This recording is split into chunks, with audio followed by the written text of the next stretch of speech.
Alright, we know how to interpret slope and y-intercept in graphs of linear functions. We've been doing it these past 2 weeks. Now we're going to take a look at this problem. When we read this word problem, we're going to match a given graph to a verbal description. We've studied qualitative graphs, and now we're going to interpret the situation they represent, meaning I'm going to read this problem, and then I'm going to use these graphs to determine what the words in this problem mean. So I'm basically drawing myself a picture by using graphs in order to describe the situation. So let's think about different ways to solve this problem as we read. Each graph shows the distance as a function of time, meaning these graphs show distance as a function of time, meaning the longer we go by miles, the higher we go by miles, the more time it's going to take in every single graph. So here's our distance as a function of time. Here's our distance as a function of time. What is this problem going to be about? Let's read it. It says each graph shows a distance as a function of time. One graph shows the function when Mr. Dilla is driving in his neighborhood. The other graphs represent Mr. Dilla driving on major city streets and highways. Which description matches each graph below? Okay, well, what is my problem about? Know that this problem is about the distance and the function of time for Mr. Dilla. Now, what are we trying to find out? Usually, this comes in the form of a question, or you're going to see a verb in this problem that tells me to do something with this problem. In this case, the problem is asking me which description matches each graph below. So I have 3 graphs here, and I have to match it with the descriptions that this problem gives me. So what are my descriptions? What information is going to be important in this word problem? Know that one of the graphs is going to be about Mr. Dilla driving in his neighborhood. Also know that Mr. Dilla is driving on streets. Also know that he drives on highways. So this page models the process of matching a graph to a verbal description. Each of these graphs show a constant rate, meaning it doesn't change. It goes constantly up on a linear function. If this graph did change, you'd see some crooked lines. But since it's a straight line, that means it's a constant rate or at a constant speed. So what do these rates use? Miles per hour. And what's the abbreviation for miles per hour? mph. Okay, so let's match the graphs to the type of driving and explain their reasoning. Notice how the slope of our graph increases. Remember, the steepness is that slope. Okay, so what does the slope of a graph tell you about these functions? It means the faster we go, the less distance it is. So let's keep an eye on that. Okay, the slope of a graph tells you about the rate of change of a function. So steep slopes, like graph C right here, indicate a large rate of change. That means something's changing really fast right now. Shallow slopes signal a small rate of change, so things are going a little bit slower here. Find our rate of change. We start with our origin, 0, 0, and then we pick up another point, which is 130, and we subtract our rise over run.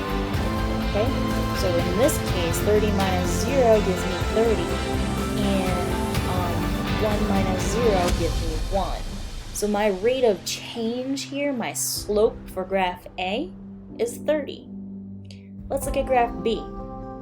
Again, my rise over run, I'm going to start with my point of origin because right here is where our line runs through, our function runs through. So I'm going to use 0, 0 as an origin, a reference point. Okay, so my next point that I'm going to pick is 140.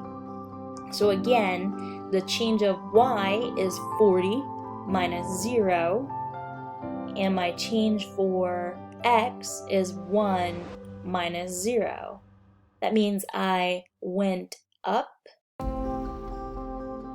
over to the 1 hour, and by 1 hour I went 40 miles. Okay, so my change is 40 over 1, and my graph B slope would be 40.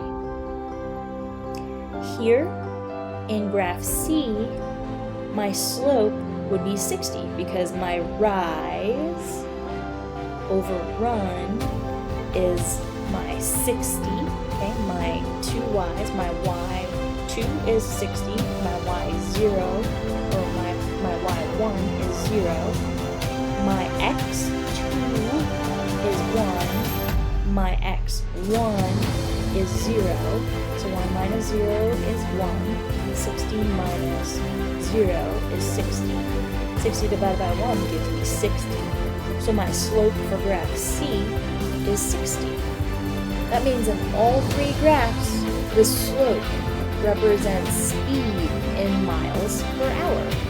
So let's take a look at letter C. It says find the speeds shown in graphs A, B, and C. Tell which graph represents driving in a neighborhood or on a major city, in the street and on a highway, and explain your reasoning. So let's take a look at those graphs again. Which one of these is Mr. Dilla riding on a street? Which one of these graphs is he riding on a highway? And which one of these graphs is he riding in the neighborhood? Well, we know that the slope of graph A is the least steep. So the speed is 30 miles an hour. So that represents driving in a neighborhood, okay? Because we drive slow in a neighborhood, that makes sense. The speed in graph B is 40 miles an hour, so that represents driving in a major city street. We drive a little bit faster on a city street instead of in a neighborhood. And then graph C has the steepest slope and the fastest speed, so that represents driving on the highway. This graph right here is a graph that represents Mr. Dilla's drive to work. Here's A, which is here. Here's B, which is where we pulled here. And here's C, where we saw here on our graph. This graph right here is called a qualitative graph because it describes a function visually, not with exact numbers. Notice how you don't see any numbers on my y-axis, and notice how you don't see any numbers on my x-axis. Okay, it's a qualitative graph. That means I don't visually see anything. There's no exact numbers. I just combine the graphs from this problem into this graph right here, and I took out all of my numbers. The sections labeled A, B, and C have the same slope as the graphs with the corresponding letters on the previous page. Qualitative graphs can have sections with horizontal segments right here and right here, okay? Horizontal segments mean that they lie flat. It meets the horizon, it runs parallel to the x-axis here, okay? It runs this way, left to right. In this case, the horizontal segments mean that there is no change or movement. That might mean that Mr. Dilla stopped somewhere along the way. So he stopped here, and he also stopped here. Qualitative graphs can also have curved lines to indicate that the slope or the rate of change is not constant, meaning it might change. So here, the graph right here shows the number of students who are in the school cafeteria between 11 a.m. and 1 p.m. on a school day. The students go in and out of the cafeteria between 11 a.m. and 1 p.m. So the students don't follow any specific pattern. The rate is not constant, it flows. The rate is not a linear situation. You see how we have straight lines here? This is a linear situation.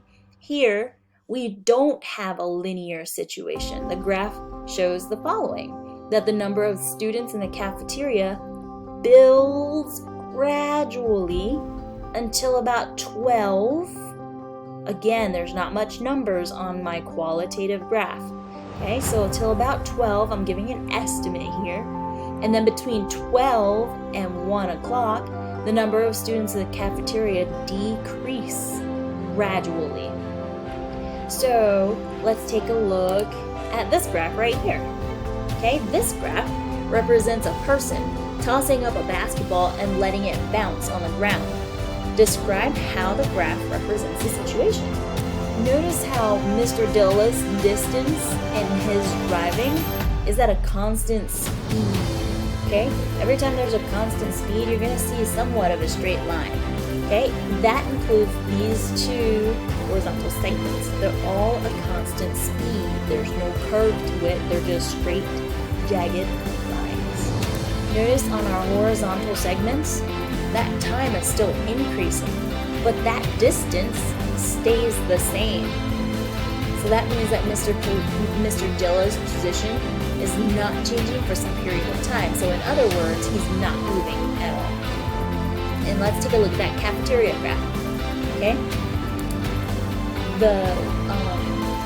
It doesn't make sense for the situation to have a constant rate of change like this graph right here. So it doesn't make sense for this graph to be a straight several lines like it is here, because some students go at different times, just like we go to lunch at different times. 8th graders go first, 7th graders go second, 8th graders go fourth. So the number of students in the cafeteria doesn't really flow to a particular rule. We just flow in and out. The first thing, what is this problem about? We know that this graph is of a person tossing a basketball and letting it bounce on the ground. Now, what do we need to do? Or what is this problem asking for? Describe how the graph represents the situation, meaning, tell me what this graph means. What is this doing right here on this graph? Now, what do I know?